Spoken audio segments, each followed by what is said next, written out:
Friends, welcome to our YouTube channel study our life.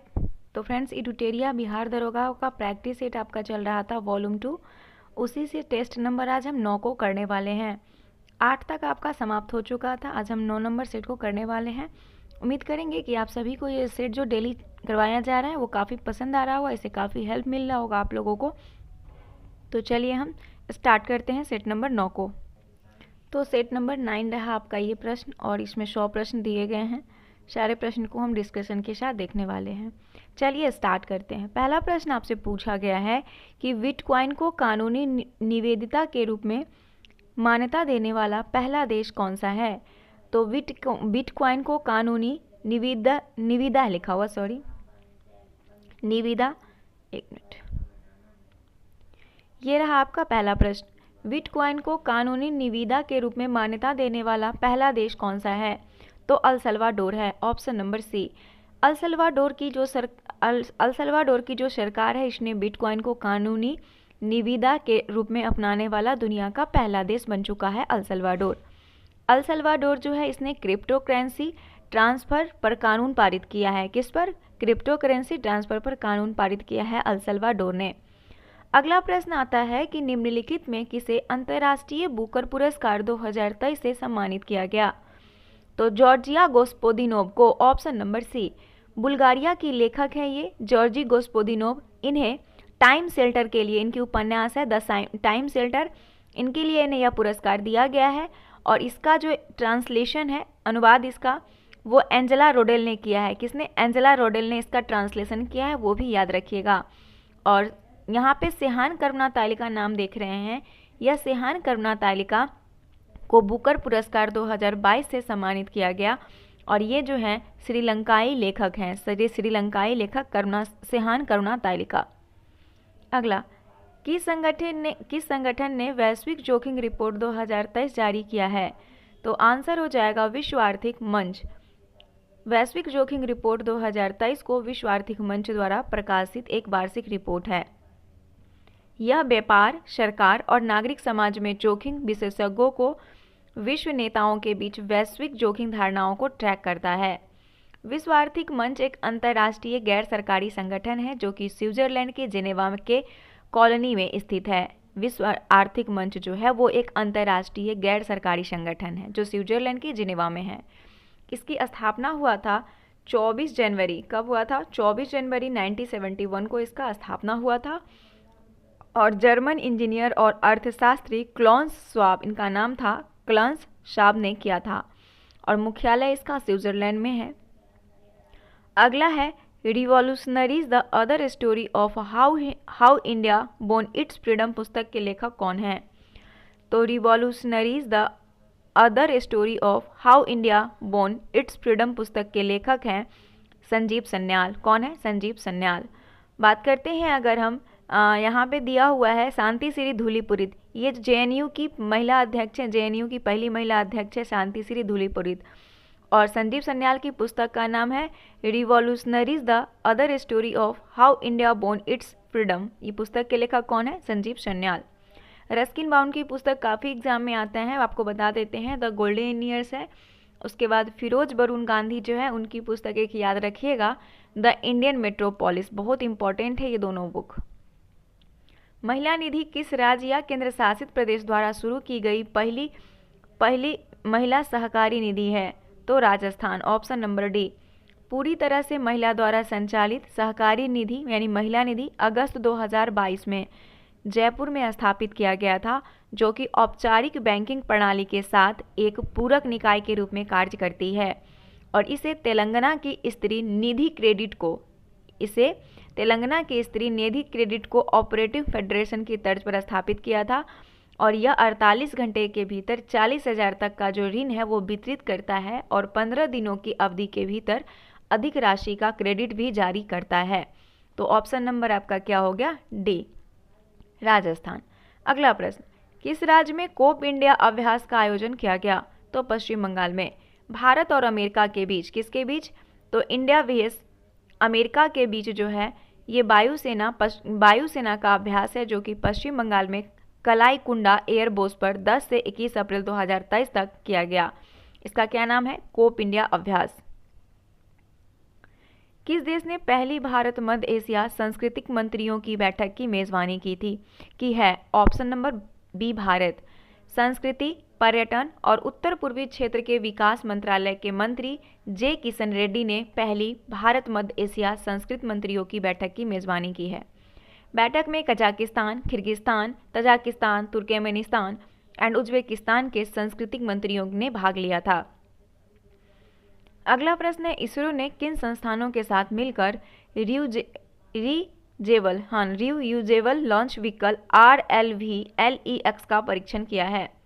तो DRDO और IAF के साथ। ऑप्शन नंबर बी, DRDO और IAF।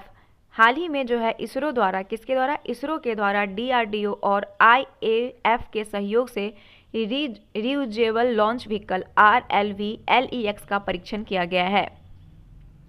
हाल ही में किस राज्य सरकार के द्वारा एक पंचायत में एक खेल का मैदान परियोजना शुरू किया गया? तो केरल सरकार द्वारा खेल संस्कृति को बढ़ावा देने के लिए स्थानीय स्तर पर खेल के मैदान का निर्माण करने के लिए एक पंचायत में एक खेल का मैदान परियोजना की शुरुआत की गई है।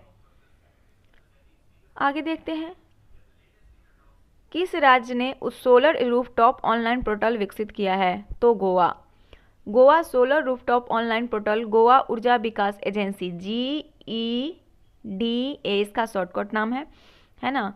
याद रखिएगा कि गोवा ऊर्जा विकास एजेंसी द्वारा बिजली विभाग और नवीकरणीय ऊर्जा विभाग के सहयोग से इसे विकसित किया गया है। Option number D. हाल ही में कौन सा देश ट्रांस पैसिफिक पार्टनरशिप के लिए व्यापक और प्रगतिशील समझौते में शामिल होने के लिए सहमत हुआ? आंसर हो जाएगा option number A, United Kingdom. हाल ही में United Kingdom trans Pacific partner के व्यापक और प्रगतिशील समझौता में शामिल हुआ है। किसमें? तो United Kingdom trans Pacific partner के लिए, और ट्रांस पैसिफिक पार्टनरशिप के लिए व्यापक और प्रगतिशील समझौता एक मुक्त व्यापार समझौता है और CP इसी को कहते हैं। ये ट्रांस पैसिफिक पार्टनरशिप को ऐसे लिखा जाता है शॉर्टकट में CPTPP। ये जो है आपका 8 मार्च 2018 को सैंटियागो चिली में 11 देश द्वारा हस्ताक्षर किए गए और 30 दिसंबर 2018 को, कब? 30 दिसंबर 2018 को जो है यह लागू हुआ था। और चिली जो है इस संगठन में 21 फरवरी 2023 को शामिल हुआ था। किस देश के पादप माइकोलॉजिस्ट विश्व के पहले व्यक्ति हैं जिन्हें पादप कवक रोग हुआ? तो भारत के कोलकाता राज्य के कोलकाता के 61 वर्षीय व्यक्ति को चोंडो, याद रखिएगा इसका नाम थोड़ा सा अलग है इसलिए मैं बता देती हूँ, चोंड्रोस्टेरियम पुरप्यूरियम, ये कवक का नाम है, से संक्रमित बताया गया है। चोंड्रोस्टेरियम पुरप्यूरियम से संक्रमित बताया गया है और यह कवक पौधे में सिल्वर लीफ रोग के कारण बनता है। किसके कारण? सिल्वर लीफ रोग के कारण यह रोग बनता है, इसे याद रखिएगा। अगला प्रश्न है, देखिए अगला प्रश्न पूछा गया है आपका 13 नंबर कि खबरों में नजर आए सलीम दुरानी किस पेशे से जुड़े हुए हैं? सलीम दुरानी ये स्पोर्ट्स पर्सन है। कौन है? स्पोर्ट्स पर्सन है। एक्चुअली अप्रैल 2023 में सलीम दुरानी का जो है 88 साल की उम्र में निधन हो गया है और सलीम अजीज़ दुरानी अफगानिस्तान में जन्मे भारतीय क्रिकेटर थे। सलीम अजीज़ दुरानी इनका पूरा नाम है, जिन्होंने 1960 से लेकर 1973 तक 29 टेस्ट मैच में हिस्सा लिया था और अर्जुन पुरस्कार जीतने वाले पहले क्रिकेटर सलीम दुरानी ही थे, इसलिए ज़्यादा इम्पोर्टेंट हो जाता है। तो स्पोर्ट्स पर्सन है। IMF की विस्तारित फंड सुविधा को हाल ही में किस देश के लिए मंजूरी दी गई? आंसर हो जाएगा इसका यूक्रेन। ऑप्शन नंबर ए, यूक्रेन। याद रखिएगा कि 2023 को, अप्रैल 2023 में अंतर्राष्ट्रीय मुद्रा कोष यानी कि IMF ने यूक्रेन के लिए 15.6 अरब डॉलर, मार्च 2023 में श्रीलंका के लिए $2.9 बिलियन राहत पैकेज की मंजूरी दी है और यह ऋण व्यापक अंतर्राष्ट्रीय समर्थन पैकेज का हिस्सा है जो किसी देश की तत्काल धन की जरूरत को पूरा करने में मदद करता है। अगला है, हाल ही में किस देश ने नए संविधान पर जनमत संग्रह अप्रैल 2023 में आयोजित किया है? तो उज्बेकिस्तान जो है उस हाल में ही इसने नए संविधान पर जनमत संग्रह आयोजित किया है और संविधान उज्बेकिस्तान को एक संप्रभु, लोकतांत्रिक, कानूनी और सामाजिक राज्य घोषित करने का प्रयास करता है। इस लाइन को याद रखिएगा कि संविधान जो उज्बेकिस्तान जो है ये संप्रभु, लोकतांत्रिक, कानूनी और सामाजिक राज्य घोषित करने का प्रयास कर रहा है। हाल ही में किस देश ने भारत को मैत्रीपूर्ण संप्रभु वैश्विक शक्ति केंद्र के रूप में वर्णित किया है? आंसर हो जाएगा रूस। रूस ने हाल ही में भारत और चीन को मैत्रीपूर्ण संप्रभु वैश्विक शक्ति केंद्र बताते हुए विदेश नीति की एक नई अवधारणा का अनावरण करने की घोषणा किया है। किसने? रूस ने। तो हाल ही में रूस देश ने भारत को मैत्रीपूर्ण संप्रभु वैश्विक शक्ति केंद्र के रूप में वर्णित किया है। अगला है, हिंदू फोबिया की निंदा करने वाला प्रस्ताव पारित करने वाला पहला अमेरिकी राज्य कौन सा है? तो वो है आपका जॉर्जिया। अमेरिकी राज्य है ये जॉर्जिया, और इसने हिंदू फोबिया और हिंदू विरोधी कट्टरता की निंदा करने वाला प्रस्ताव पारित करने वाला पहला अमेरिकी राज्य बन चुका है। विश्व स्वास्थ्य संगठन ने हाल ही में किन देशों को मलेरिया मुक्त प्रमाणित किया है? तो चीन और सल्वाडोर को 2021 में किया था। तो आंसर तो यही होना चाहिए। 1 मिनट। 18 नंबर प्रश्न आपसे पूछा गया है। अगला प्रश्न क्या है कि विश्व स्वास्थ्य संगठन यानी कि वर्ल्ड हेल्थ ऑर्गेनाइजेशन ने हाल ही में किन देशों को मलेरिया मुक्त प्रमाणित किया है? तो आंसर हो जाएगा अजरबैजान और तजाकिस्तान। एक्चुअली यहाँ पे लास्ट जो वायरस देखा गया था पी विवैक्स वायरस जो मलेरिया का है यानी कि प्लाज्मोडियम विवैक्स, ये 2012 में अजरबैजान में देखा गया था और तजाकिस्तान में 2014 में लास्ट केस था। उसके बाद यहाँ पे जो है मलेरिया का कोई केस नहीं मिला, यानी कि इसको मलेरिया मुक्त घोषित कर दिया गया। देन चीन और अल सल्वाडोर को 2021 में किया गया है, उसके बाद चीन और अल सल्वाडोर को। तो आंसर आपका पूछा गया है कि किन देशों को मलेरिया मुक्त प्रमाणित किया गया है, तो आंसर हो जाएगा सी। नेक्स्ट आपका आता है कि सागर सेतु ऐप किस केंद्रीय मंत्रालय से संबंधित है? सागर सेतु ऐप तो बंदरगाह, जहाजरानी और जलमार्ग मंत्रालय, ऑप्शन नंबर बी। केंद्रीय बंदरगाह, जहाजरानी और जलमार्ग मंत्री सर्बानंद सोनोवाल ने राष्ट्रीय रसद पोर्टल यानी समुद्री सागर सेतु ऐप संस्करण को लॉन्च किया है। किसने? बंदरगाह, जहाजरानी और जलमार्ग मंत्री कौन है? सर्बानंद सोनोवाल ने। नेक्स्ट है, semi high speed Vande Bharat express train चलाने वाली पहली महिला लोको पायलट कौन है? आंसर हो जाएगा सुरेखा यादव। एशिया की पहली महिला loco pilot Surekha Yadav semi high speed Vande Bharat express train चलाने वाली पहली महिला बन चुकी है सुरेखा यादव। नेक्स्ट है 21 नंबर प्रश्न। 21 नंबर प्रश्न पूछा गया है कि किस संस्था ने मल्टीपल इंडिकेटर सर्वे जारी किया है जिसका उद्देश्य विभिन्न SDGs पर भारत की प्रगति पर नजर रखना है? आंसर हो जाएगा ऑप्शन नंबर सी, राष्ट्रीय नमूना सर्वेक्षण कार्यालय। राष्ट्रीय नमूना सर्वेक्षण एक्चुअली सांख्यिकी और कार्यक्रम कार्यान्वयन मंत्रालय के तहत राष्ट्रीय नमूना सर्वेक्षण कार्यालय द्वारा मल्टीपल इंडिकेटर सर्वेक्षण आयोजित किया गया था। और MIS एक प्रकार का सर्वेक्षण है जिसे व्यक्तियों, घरों और समुदाय की भलाई से संबंधित कई प्रमुख संकेतों पर डेटा एकत्र करने के लिए डिजाइन किया। सर्वेक्षण में जो आमतौर पर स्वास्थ्य, शिक्षा, जल, स्वच्छता, पोषण और फिर बाल संरक्षण जैसे विषयों को शामिल किया जाता है। अगला नंबर प्रश्न है कि किस संस्था ने व्यापक स्वयं निगरानी ढांचा सारथी को लॉन्च किया है? तो स्वयं निगरानी ढांचा ALT सारथी को लॉन्च किया है ये नीति आयोग ने। किसने? नीति आयोग ने, ऑप्शन नंबर बी।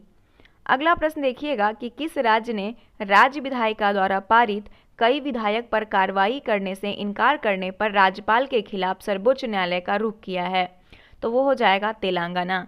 तेलंगाना सरकार द्वारा राज्य विधानमंडल द्वारा पारित कई विधायकों पर कार्रवाई करने से इनकार करके संवैधानिक गतिरोध पैदा करने के लिए राज्यपाल डॉक्टर तमिलसिलाई सौंदरराजन के खिलाफ एक याचिका दायर की गई है। अगला प्रश्न है कि किस संस्था ने लघु स्तर की महिला उत्पादों की भूमिका को मजबूत करने के लिए भारत में सी फूड द वर्ल्ड कार्यक्रम शुरू किया है? तो पेप्सिको फाउंडेशन ने। पेप्सिको और केयर की शाखा पेप्सिको फाउंडेशन ने भारत में सी फूड द वर्ल्ड कार्यक्रम को लॉन्च किया है। उद्देश्य क्या है इसका?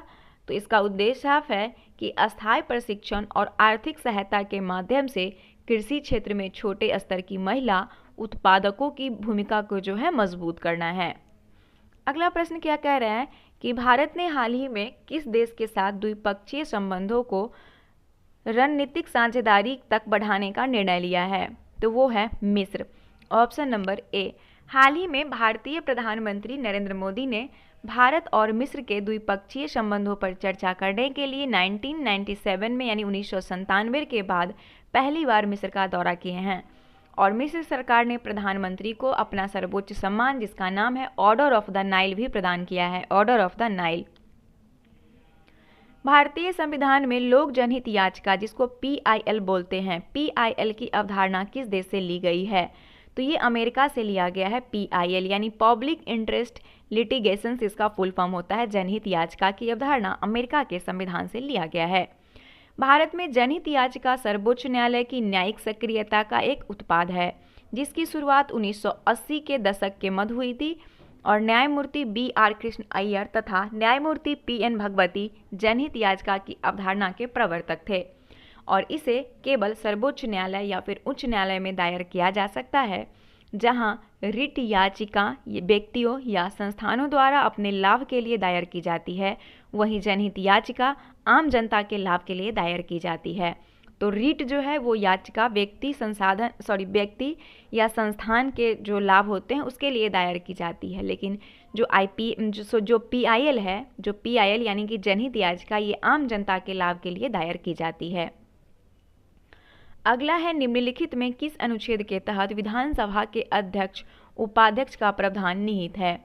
आंसर हो जाएगा आपका ऑप्शन नंबर इसका आंसर हो जाएगा ये आर्टिकल 178 ऑप्शन नंबर ए। भारतीय संविधान का अनुच्छेद 178 के तहत विधानसभा का अध्यक्ष और उपाध्यक्ष से संबंधित है ना। और भारतीय संविधान का 182 जो है ये आपका विधान परिषद का सभापति और उपसभापति से संबंधित है। 188 का संबंध है राज्य विधानमंडल के सदस्य के शपथ ग्रहण से संबंधित प्रावधान 188। आगे देखते हैं। यदि वार्षिक बजट लोकसभा द्वारा पारित नहीं होता है तो प्रधानमंत्री मंत्रिपरिषद सहित त्यागपत्र देंगे, ऑप्शन नंबर डी। यदि वार्षिक बजट लोकसभा द्वारा पारित नहीं होता है तो प्रधानमंत्री अपनी मंत्रिपरिषद सहित त्यागपत्र देंगे। किसी राज्य की विधानसभाओं में सदस्य की अधिकतम संख्या कितनी हो सकती है? तो 500। भारत के संविधान के द्वारा राज्य विधानसभा के आकार को निर्धारित किया गया है। इसमें सदस्य का अधिकतम संख्या 500 और न्यूनतम 60 निर्धारित की गई है। हालांकि कुछ अपवादित राज्य भी हैं जैसे विधानसभा की संख्या 60 से भी कम है, जैसे गोवा में 40 है, सिक्किम में 32 हैं और मिजोरम में भी 40 हैं। तो गोवा और मिजोरम में 40 और सिक्किम में 30। तो ये 3 अपवादित राज्य है जहां पे 60 से भी कम है विधानसभा की संख्या। भारत के सर्वोच्च न्यायालय ने किस वर्ष न्यायाधीश की नियुक्ति के लिए कॉलेजियम व्यवस्था को अपनाया? तो 1993 में। SC advocates on record association, क्या नाम है? SC advocates on record association बनाम भारत संघ के मामले में सर्वोच्च न्यायालय ने 1993 में न्यायाधीश की नियुक्ति हेतु कॉलेजियम व्यवस्था को अपनाया था। अगला प्रश्न आता है कि स्थगन प्रस्ताव के संबंध में कौन सा कथन गलत है? यह प्रस्ताव 50 सदस्यों का न्यूनतम समर्थन चाहिए। स्थगन प्रस्ताव यहाँ पे पूछ रहा है, गलत कथन आपको बताना है। तो यह कथन तो सही है, इस प्रस्ताव के लिए 50 सदस्यों का न्यूनतम समर्थन चाहिए। इसे संसद के दोनों सदनों में लाया जा सकता है, ये भी कथन सही है। इसे केवल विपक्षी पार्टी द्वारा लाया जा सकता है, ये गलत है। देखिए, स्थगन प्रस्ताव का उद्देश्य क्या है कि अविलंब लोक महत्व के किसी मामले पर सदन में चर्चा करने के लिए सदन की कार्यवाही को स्थगित करने का प्रस्ताव है। इसके लिए 50 सदस्यों का समर्थन आवश्यक है। इसे भी केवल विपक्षी पार्टी द्वारा लाया जा सकता है, यह कथन गलत है। स्थगन प्रस्ताव पर चर्चा 2.5 घंटे से कम नहीं होती है। सदन का कोई भी सदस्य इस प्रस्ताव को पेश कर सकता है, जरूरी नहीं है कि विपक्षी ही करेगा, इसलिए यह गलत है। किस संविधान संशोधन अधिनियम द्वारा एक व्यक्ति को 2 या 2 से अधिक राज्यों के राज्यपाल बनाया जा सकता है? तो 7वां संविधान संशोधन 1956। राज्यपाल किसी भी राज्य विधानमंडल का अभिन्न अंग होता है और राज्यपाल राज्य का कार्यकारी प्रमुख यानी कि संवैधानिक प्रधान भी होता है। संविधान का आर्टिकल 155 के तहत राष्ट्रपति के द्वारा राज्यपाल की नियुक्ति की जाती है। 7वें संविधान संशोधन अधिनियम 1956 द्वारा एक ही व्यक्ति को 2 या 2 से अधिक राज्यों का राज्यपाल बनाया जा सकता है। और 153 में जो है वो राज्यपाल की नियुक्ति है, आर्टिकल 153 में। अगला प्रश्न आता है कि संविधान में राष्ट्रपति को क्षमादान की कितनी शक्तियां प्राप्त है? तो राष्ट्रपति को क्षमादान की 5 शक्तियां प्राप्त है। वो 5 शक्तियां क्या है देखिए, एक तो है लघुकरण, क्या है? लघुकरण। दूसरा है परिहार, तीसरा है विराम, चौथा है प्रतिलंबन, जैसे मुझे याद आ रहा है वैसे लिख रहे हैं, ठीक है, प्रतिलंबन, और पांचवा है क्षमा। ये 5 प्रकार का जो है क्षमादान की शक्ति राष्ट्रपति को प्राप्त है, जो कि आर्टिकल 72 में वर्णित है, आर्टिकल 72 में। अगला प्रश्न देखिए 34 नंबर, निम्न में से कौन सा अनुच्छेद विदेशी नागरिकों को भी अधिकार प्रदान करता है? तो आर्टिकल 28। आर्टिकल 28 विदेशी नागरिकों को भी अधिकार देता है। संविधान में अपने भारत के संविधान का आर्टिकल 15, 16, 19, 29 और 30 केवल भारतीय नागरिक को अधिकार प्राप्त है। 15, 16, 19, 29 और 30 आसानी है याद करना। 15, 16 कंटिन्यू, 19, 29 और 30 केवल भारतीयों को प्राप्त है। लेकिन 14, 20, 21, 21 का 1, 22, 23, 24, 25, 26, 27, 28, 23 से लेके 28 तक कंटिन्यू याद रखिएगा। इससे पहले 14, 20, 21 और 21 का ए, फिर 22, ये वर्णित मौलिक अधिकार भारतीयों के साथ साथ विदेशी नागरिक को भी प्राप्त है। अगला है स्वतंत्रता पूर्व गठित आंतरिक मंत्रिमंडल में ऊर्जा मंत्री कौन थे? तो एच.सी. भामा थे। कौन थे? एच.सी. भामा। स्वतंत्रता पूर्व गठित आंतरिक मंत्रिमंडल में कार्य, खान और ऊर्जा मंत्री एच.सी. भामा थे, जबकि गृह, सूचना एवं प्रसारण मंत्री सरदार वल्लभ भाई पटेल थे। जगजीवन राम श्रम मंत्री थे। जगजीवन राम श्रम मंत्री थे। बलदेव सिंह जो थे वो शक्ति कुछ करके मंत्री थे, बलदेव सिंह, है ना। अगला है ब्यास परियोजना की शुरुआत किस पंचवर्षीय योजना के दौरान किया गया था? तो ब्यास परियोजना की शुरुआत जो है यह किया गया था प्रथम पंचवर्षीय योजना के दौरान। प्रथम पंचवर्षीय योजना का समय जो था वो 1951 से लेकर 56 तक था और यह हेराल्ड डोमर मॉडल पर आधारित था। और इसके अंतर्गत भांगरा नागल परियोजना, ब्यास परियोजना, दामोदर घाटी परियोजना की शुरुआत की गई। तीनों परियोजना याद रखिएगा। आगे है 37 नंबर कि मौद्रिक नीति निम्न में से कौन मात्रात्मक उपाय नहीं है? तो मात्रात्मक और एक होता है गुणात्मक, ये दोनों जो है साख नियंत्रण के तरीके हैं और मौद्रिक नीति के उपाय हैं। जिसमें मात्रात्मक में आपका आ जाएगा बैंक दर, रेपो दर, रिवर्स रेपो दर और नगद कोष का अनुपात। और तो ये तीनों तो आपका आ जाएगा, ये दोनों तो आ जाएगा, लेकिन मार्जिन निर्धारण नहीं आएगा। नैतिक दबाव, साख मापदंड निर्धारण, मार्जिन निर्धारण, साख स्वीकृति, मिथ्य योजना, ये सभी गुणात्मक है। कैसी है? गुणात्मक है। आगे देखिएगा राष्ट्रीय नियोजन समिति का गठन कब किया गया था? तो 1938 में राष्ट्रीय नियोजन समिति का गठन जो किया गया था और सुभाष चंद्र बोस की अध्यक्षता में हरिपुरा अधिवेशन में राष्ट्रीय नियोजन समिति का गठन किया गया, जिसका अध्यक्ष जवाहरलाल नेहरू को बनाया गया था।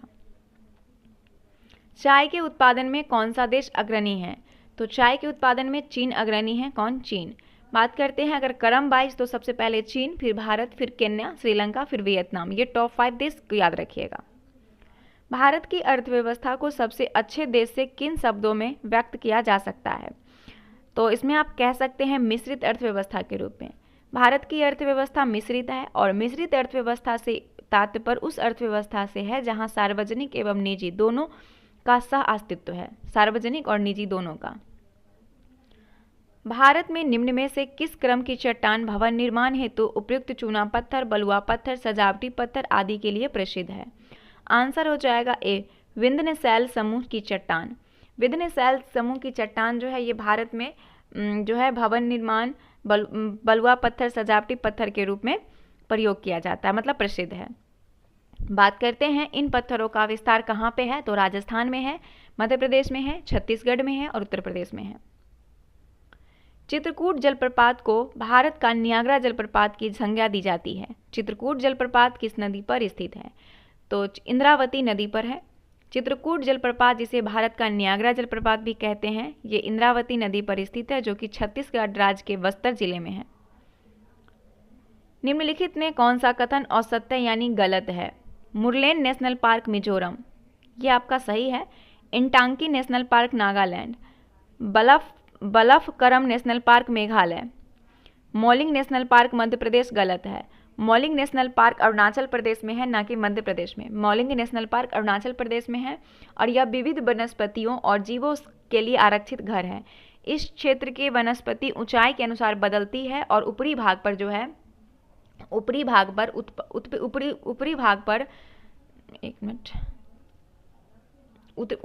पर जो है वो शीतोष्ण अल्पाइन और शंकुधारी वन है, जबकि निचला क्षेत्र उष्णकटिबंधीय सदाबहार वन से आच्छादित है। और अन्य सभी कथन जो है आपका बिल्कुल मुरलेन नेशनल पार्क मिजोरम, इंटांकी नागालैंड और बलफकरम नेशनल पार्क मेघालय सब सही है। निम्न में कौन से राज्य की अंतर्राष्ट्रीय सीमा एक से अधिक देशों को स्पर्श करती है? तो वो है आपका मिजोरम। मिजोरम की सीमा बांग्लादेश, म्यांमार को स्पर्श करती है, जबकि मेघालय की सीमा सिर्फ बांग्लादेश एवं उत्तर प्रदेश की सीमा सिर्फ नेपाल से मेघालय की सीमा सिर्फ बांग्लादेश से, उत्तर प्रदेश की सीमा सिर्फ नेपाल से स्पर्श करती है। बाकी सब याद रखिएगा। निम्नलिखित में से कौन सी नकदी फसल में सम्मिलित नहीं है? तो नकदी फसल में सम्मिलित नहीं है गेहूं। गेहूं नकदी फसल में सम्मिलित नहीं है। नकदी फसल एक ऐसी फसल है जिसे किसान व्यक्तिगत उपयोग के बजाय बिक्री के लिए भी उगाता है, और ऐसे फसल जिसकी अच्छी मांग हो और बिक्री के लिए तैयार हो, जैसे गन्ना हो गया, कपास, जूट, तंबाकू, चाय, कहवा, रबर, ये सभी आपका नकदी फसल हो गया। निम्नलिखित में घास के मैदान को मानचित्र के अनुसार उत्तर से दक्षिण क्रम में सजाइए। तो सबसे पहले आपका हो जाएगा लानोश, सबसे पहले लानोश होगा, लानोश, उसके बाद आपका आ जाएगा इधर सेलवास आ जाएगा, फिर कैंपोश आ जाएगा, फिर पंपास आ जाएगा। आंसर बी हो जाएगा।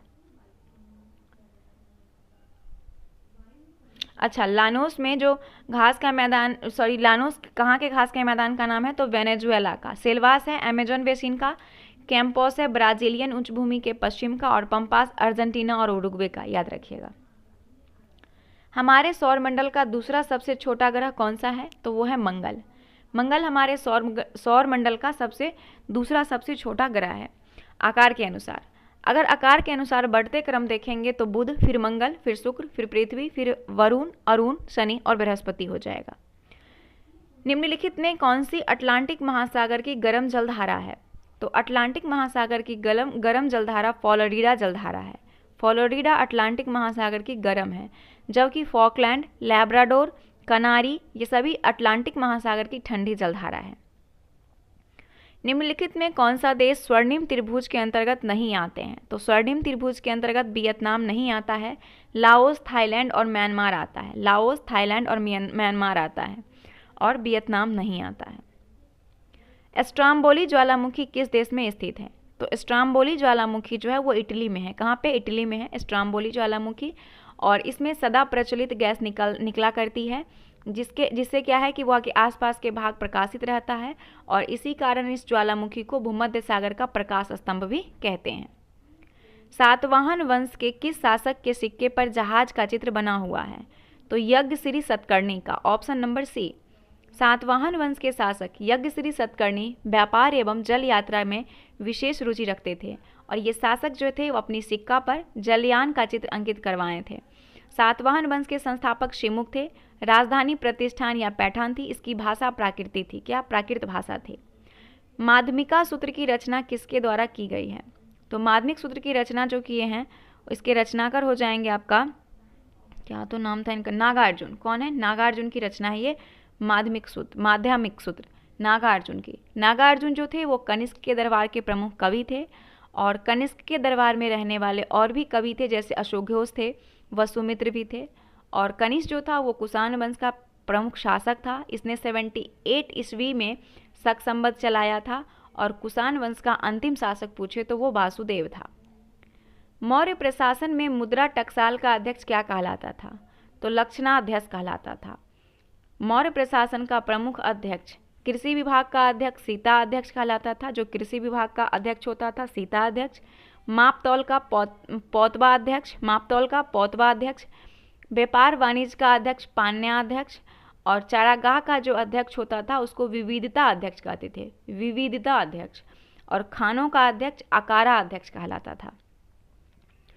किसकी अध्यक्षता में बौद्ध धर्म को दो भागों में विभाजित किया गया था? तो बौद्ध धर्म को दो भाग में विभाजित किया गया था वसुमित्र की अध्यक्षता में। कनिष्क के शासनकाल में चौथा बौद्ध संगति का आयोजन किया गया था कश्मीर के कुंडलवन में, और चतुर्थ बौद्ध संगति की अध्यक्षता किया था वसुमित्र, और इसी की अध्यक्षता में बौद्ध धर्म महायान और हीनयान में विभाजित हो गया था।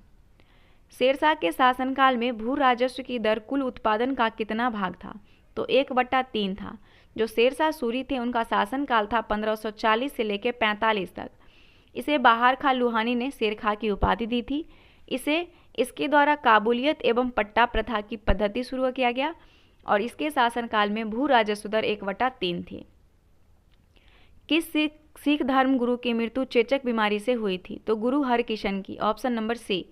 गुरु हरकिशन जो सिख गुरु थे वो इन्होंने 8वें गुरु थे, और इनकी मृत्यु चेचक के कारण हो गई थी। सिख के पहले गुरु नानक देव थे और अंतिम गुरु गोविंद सिंह थे।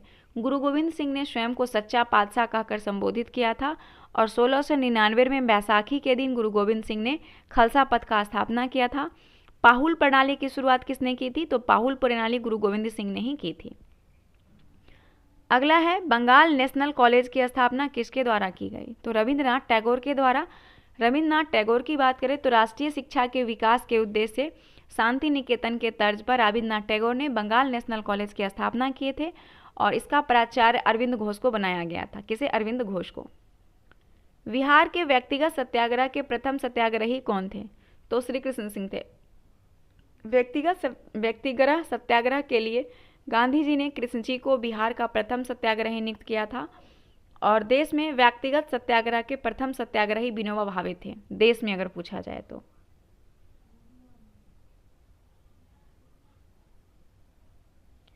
स्वतंत्रता प्राप्ति के बाद किसने कांग्रेस संगठन को समाप्त करने का सुझाव दिया था?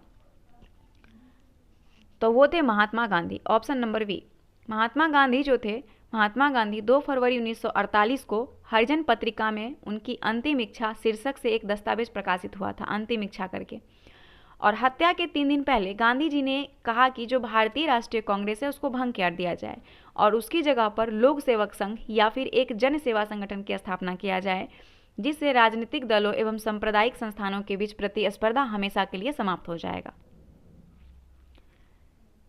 निम्नलिखित संस्थानों को उनकी स्थापना के आधार पर क्रमवार में सजाइए। तो सबसे पहले हम देखेंगे इंडियन लिंक का स्थापना कब हुआ था? 1875 में हुआ था। इंडियन लिंक का स्थापना 1875 में। बॉम्बे एसोसिएशन 1852 में हुआ था, बॉम्बे एसोसिएशन 1852 में।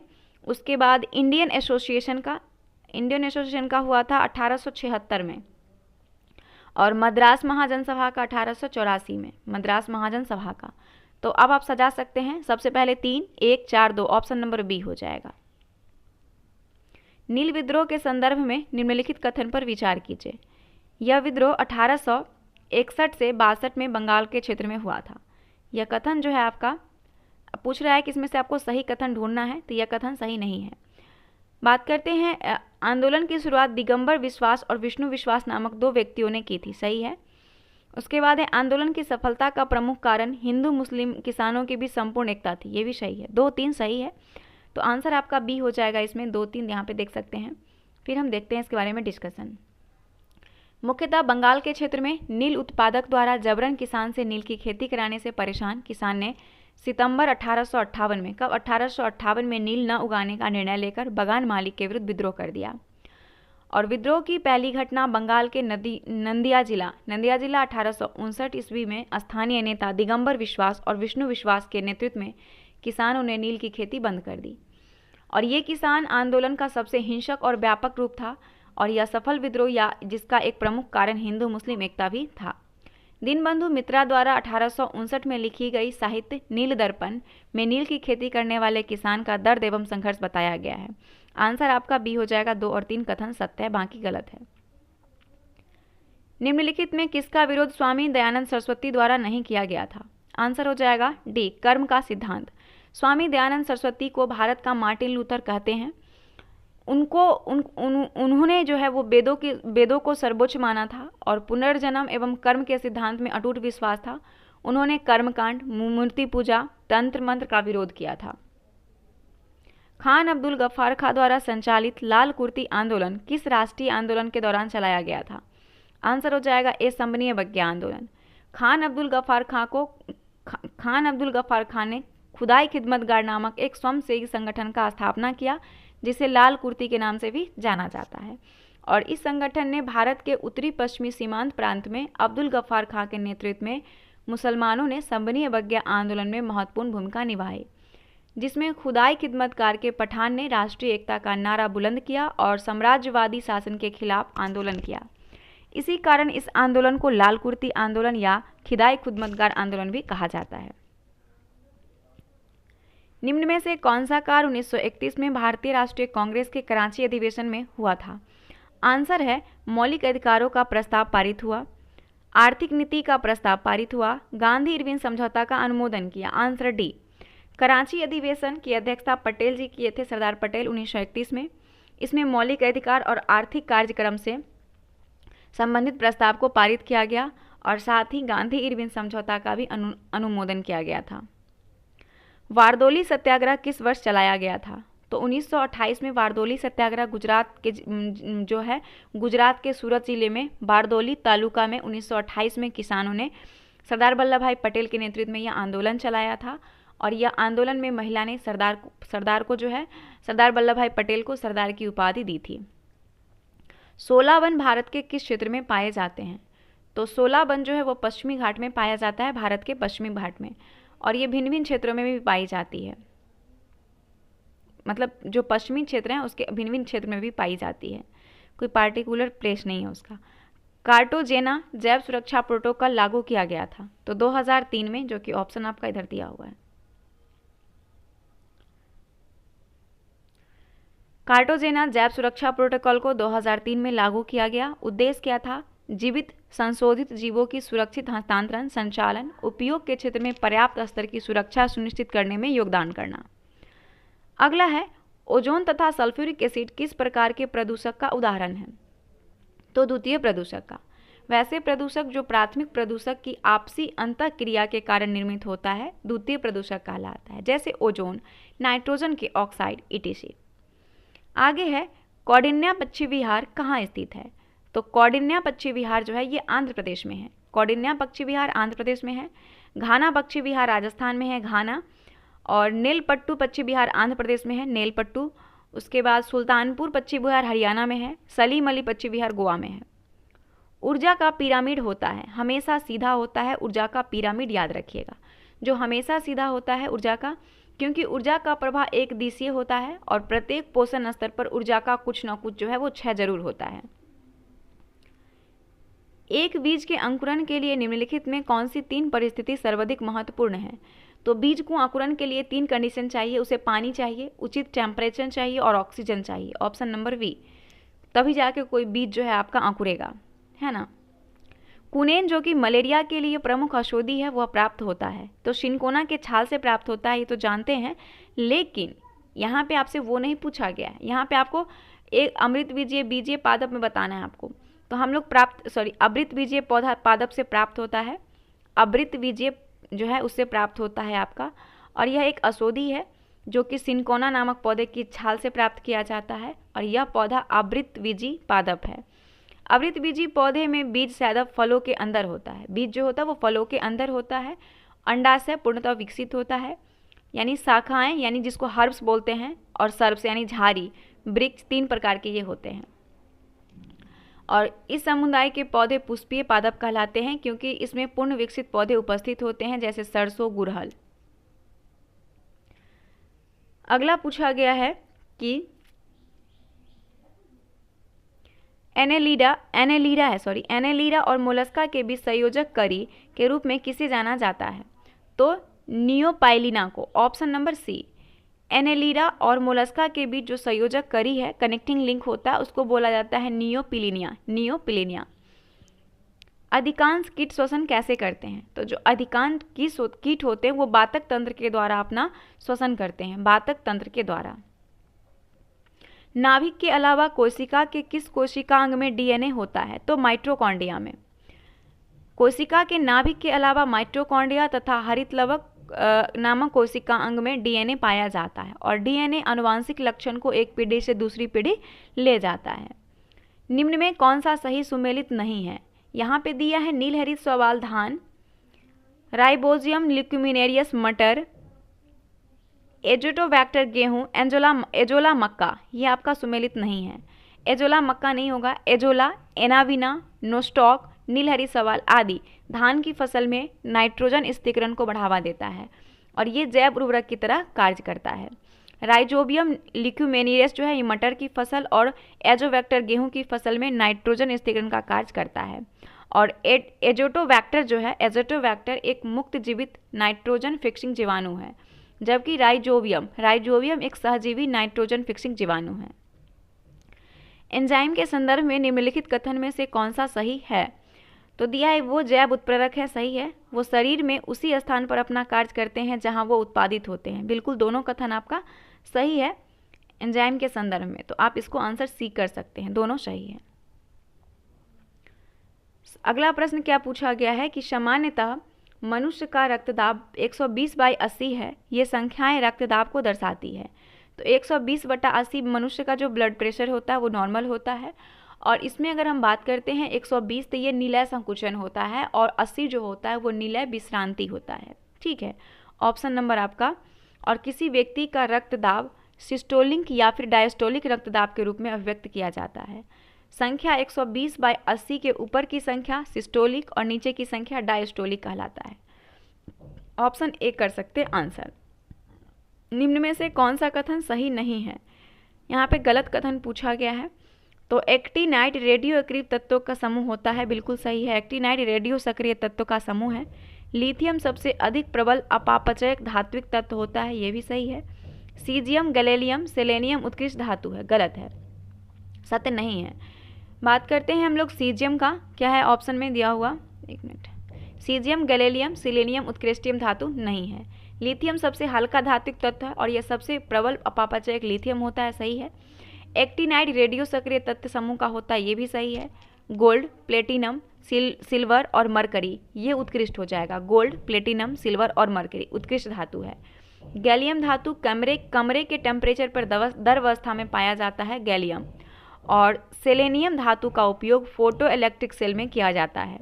लेड ऑक्साइड को लिथार्ज कहा जाता है, लेड ऑक्साइड को, जो एक उभयधर्मी ऑक्साइड है और इसका उपयोग रबर उद्योग में स्टोरेज बैटरी के निर्माण में भी किया जाता है। मिर्च की तीक्ष्णता का कारण है, तो मिर्च की तीक्ष्णता का कारण इनमें से कोई नहीं है ना, क्योंकि बता दें हम आपको कि जो मिर्च का तीखापन होता है वो कैप्सासिन के कारण होता है, कैप्सिसिन के कारण होता है। ठीक है, और टमाटर का लाल रंग होता है लाइकोपिन की उपस्थिति के कारण। उसके बाद प्याज का लाल रंग एंथोसाइनिन के कारण, गाजर का नारंगी रंग कैरोटीन के कारण, हल्दी का पीला रंग कुरकुमीन के कारण, और मूली का तीखापन जो होता है वो आइसोसाइनेट या फिर आइसोथायोसाइनेट्स के कारण होता है। ग्लूकोज के एक अणु में ऑक्सीजन के निम्नलिखित में से कितने परमाणु पाए जाते हैं? तो ग्लूकोज का जो फॉर्मूला होता है वो होता है C6H12O6 होता है। इसमें एक अणु में ऑक्सीजन के 6 परमाणु पाए जाते हैं। कितने? ऑक्सीजन के 6 परमाणु पाए जाते हैं। ग्लूकोज जल में विलय होता है, जबकि ईथर, बेंजीन आदि में अविलय की भांति कार्य करता है। ऑप्शन नंबर बी हो गया। कॉपर सल्फेट का जलीय घोल अम्लीय होता है क्योंकि इस लवण का डैश होता है। तो कॉपर सल्फेट का बात करते हैं अगर हम, कॉपर सल्फेट का जलीय घोल अम्लीय होता है क्योंकि इस लवण में जल अपघटन होता है, जल अपघटन होता है। कॉपर सल्फेट को CuSO4 लिखते हैं। नीला थोथा का जलीय घोल अम्लीय होता है क्योंकि इसका जल अपघटन होता है। हैलोजन में सबसे अधिक अभिक्रियाशील है, तो हैलोजन में सबसे अधिक अभिक्रियाशील फ्लोरीन होता है, फ्लोरीन, और फ्लोरीन के बाद क्लोरीन, ब्रोमीन, आयोडीन, स्टेटिन शामिल है। हैलोजन तत्व में सबसे अधिक अभिक्रियाशील फ्लोरीन ही होगा। निम्न में कौन सा जल गैस है? तो CO और H2 आपका यहाँ पे हो जाएगा, CO और H2 किस में है? ऑप्शन नंबर ए। जल गैस एक कृत्रिम गैस है और ये कार्बन मोनोऑक्साइड और हाइड्रोजन का मिश्रण है, कार्बन मोनोऑक्साइड और हाइड्रोजन का मिश्रण है।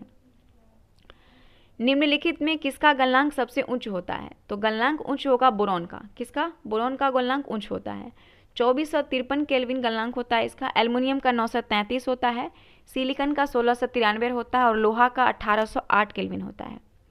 सोनार का उपयोग होता है, तो सोनार जो है यह एक परासरत रंग के रूप में सोनार का फुल फॉर्म है साउंड नेविगेशन एंड रेंजिंग। इसका प्रयोग नौ संचालकों द्वारा किया जाता है। सोनार की सहायता से समुद्र में डूबी वस्तु की स्थिति जानने का सहायता मिलता है और इसमें प्रासृत रंग की समुद्र की गहराई में भेजा जा सकता है, प्रासृत रंग को। सरल आवर्त गति करने वाला पिंड जब अपनी मध्यमान स्थिति से गुजरता है तो क्या होता है? तो इसमें उसका जो त्वरण होगा वो शून्य होता है, वेग अधिक होगा, गतिज ऊर्जा भी अधिकतम होगी। ये तीनों होगा। सभी आंसर इसमें जो दिया हुआ है लगभग सही ही है। हाँ, सभी सही है। इनमें से ऑप्शन नंबर डी हो जाएगा। सरल आवर्त गति करने वाला पिंड जब अपनी मध्यमान स्थिति से गुजरता है तो उस पर कोई बल कार्य नहीं करता है, त्वरण उसका शून्य होता है, वेग ज़्यादा होता है, काइनेटिक एनर्जी ज़्यादा होता है, लेकिन स्थितिज एनर्जी जो होता है वो शून्य होता है। ठीक है। और एक ही पदार्थ के अणुओं के बीच जो बल कार्य करता है उसे कहा जाता है। तो जो एक ही पदार्थ के अणुओं के बीच जो बल कार्य करता है उसे ससंजक बल कहते हैं, ससंजक कहते हैं। और जो डिफरेंट का होता है वो असंजक हो जाता है। किसी माध्यम का अपवर्तनांक म्यू, निर्यात में प्रकाश की गति c और माध्यम में प्रकाश की गति v के बीच सही संबंध क्या है? तो ये फॉर्मूला है आपका। यहाँ पे म्यू बराबर हो जाएगा, म्यू बराबर होता है c/v। तो देखिए कौन सा फॉर्मूला है, ऑप्शन नंबर बी में c दिख रहा है हमको, c/v, क्योंकि ये उल्टा दिया हुआ है, c/v हो जाएगा। यहाँ पे किसी माध्यम का अपवर्तनांक म्यू है, निर्यात में प्रकाश की चाल c है और माध्यम में प्रकाश की चाल v है। ओके, अनुपात बराबर होता है, याद रखिएगा। प्रयोगशाला उपकरणों को बनाने के लिए उपयोग में लिया गया कांच क्या होगा? तो पायरेक्स कांच होता है, जिसका उपयोग लैबोरेटरी में उपकरण बनाने के लिए किया जाता है। संघाई सहयोग संगठन SCO का स्थापना किस वर्ष किया गया था? तो 2001 में SCO का स्थापना हुआ था और इसमें सदस्य देशों की संख्या 8 है। नवीनतम सदस्य कौन है, इसका कमेंट करके आप लोग बताइएगा। नवीनतम संगठन कौन कौन से हैं इसमें? भारत अर्थ मूवर्स लिमिटेड का मुख्यालय कहाँ स्थित है? तो आंसर हो जाएगा आपका, एक मिनट, बी। कहाँ पे है? बेंगलुरु में है, बेंगलुरु में है। कहाँ पे? भारत अर्थ मूवर्स लिमिटेड बेंगलुरु में है। और बेंगलुरु में एक और है, भारत इलेक्ट्रॉनिक्स लिमिटेड बेंगलुरु में ही है, और हिंदुस्तान एरोनॉटिक्स लिमिटेड भी बेंगलुरु में है। स्वर्णिम चतुर्भुज योजना निम्न में किससे संबंधित है? तो राष्ट्रीय राजमार्ग से संबंधित है। स्वर्णिम चतुर्भुज राष्ट्रीय राजमार्ग से संबंधित है, जिसकी शुरुआत 2001 में हुई थी। 4 महानगर को दिल्ली, कोलकाता, चेन्नई, मुंबई सड़क मार्गों को जोड़ने की ये योजना है। गंगा डॉल्फिन दिवस कब मनाते हैं? तो 5 अक्टूबर को गंगा डॉल्फिन दिवस मनाते हैं और यह दिवस 2021 में पहली बार जो है मनाया गया था बिहार में। 5 अंकों की सबसे छोटी संख्या 12, 15, 18 में से प्रत्येक पूर्णतः विभक्त हो सकते हैं। तो कुछ नहीं करना है, इसका सबसे पहले क्या कीजिएगा, तीनों का लॉसन निकाल लीजिएगा। 180 आएगा, तीनों का लॉसन निकालिएगा, 12, 15, 18 का। तो और 5 अंकों का पूछा है, तो 5 अंकों का क्या होता है छोटी संख्या? 1 पर कितना जीरो? 4 को जीरो हो जाएगा, यानी कि 10,000 हो जाएगा। 5 अंकों की छोटी संख्या। अब 10,000 को 180 से भाग देने पर शेषफल आपका कितना बचेगा? 100 बचेगा। तो 100 में 10,000 में क्या करना है आपको? 180 माइनस 100 और प्लस 10,000 कर देना है, आ जाएगा। 180 में से 80 को माइनस 180 में से 80 को माइनस कीजिएगा, तो 180 में से जब 100 को माइनस कीजिएगा तो 80 आएगा और 10,000 80 इसका आंसर हो जाएगा। ऑप्शन नंबर आपका आंसर सी आ जाएगा। इजी प्रश्न है। नेक्स्ट प्रश्न है 97 नंबर जो बना लेंगे 6,000 इसका आंसर आएगा। और 98 नंबर प्रश्न जो है ये हो जाएगा 98 नंबर का 8 घंटा निकल के आएगा, 8 घंटा। 99 नंबर प्रश्न का आंसर हो जाएगा, यहाँ पे देख सकते हैं 100 आंसर निकल के आएगा। और 100 नंबर प्रश्न जो कि रीजनिंग का प्रश्न है, लुप्त संख्या ज्ञात करना है, तो 288 निकल के आएगा, 288, ऑप्शन नंबर डी। तो ये सेट आपका यहाँ पे समाप्त होता है। उम्मीद करेंगे कि सेट आपको पसंद आया होगा। पसंद आया तो लाइक कर दीजिएगा, चैनल पे नए हैं सब्सक्राइब कर लीजिएगा, बेल आइकन को प्रेस कर लीजिएगा ताकि हमारा कोई भी वीडियो सबसे पहले आपको मिल जाए। और जो भी होता है आपका फैक्ट हम आपको यहाँ पर प्रोवाइड करवाते हैं। देन कोई भी एग्जाम की तैयारी अगर आप करते हैं तो प्रैक्टिस सेट साथ में करंट अफेयर आपको जो है यहाँ पे मिल जाएगा। ठीक है फ्रेंड्स, PDF के साथ भी, वीडियो के साथ भी। तो मिलते हैं नेक्स्ट वीडियो के साथ, तब तक के लिए धन्यवाद। जय हिंद, जय भारत।